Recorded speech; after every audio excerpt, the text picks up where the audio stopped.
Hello, this is Ryan with Bolster, and in this short video, I'll show you the different ways we save work we've done within our software. The first place I want to show you is in the top right-hand corner, Save Estimate Changes.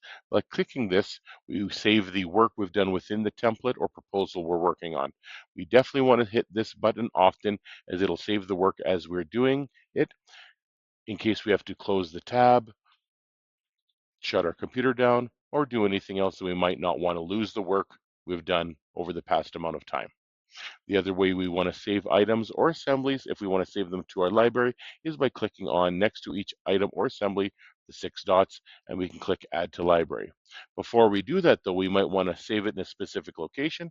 So we want to click on the icon next to each item or assembly, click into Production, and then click on to where do you want this to be saved in your catalog.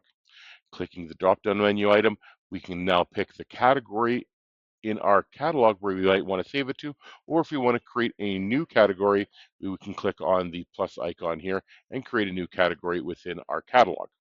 Once that category is chosen, again, then we can go back to the 6 buttons and click Add to Library if you want to organize your library a little bit better. I hope that helps and distinguishes the difference between the two ways we save our estimates, items, and assemblies within our software.